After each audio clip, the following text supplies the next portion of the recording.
The Waterpik Cordless Advanced 2 uses inductive magnetic charging, meaning power transfers wirelessly through electromagnetic contact between the base and the unit.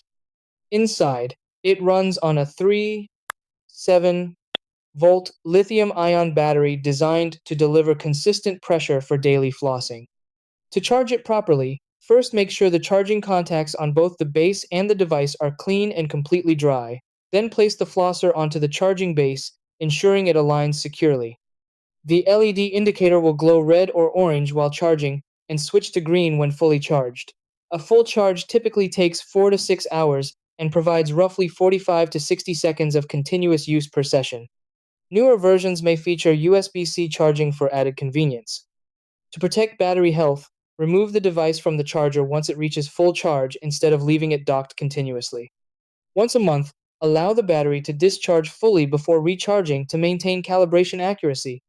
If charging slows or the LED behaves oddly, clean the contacts and hold the power button for 10 seconds to reset the unit.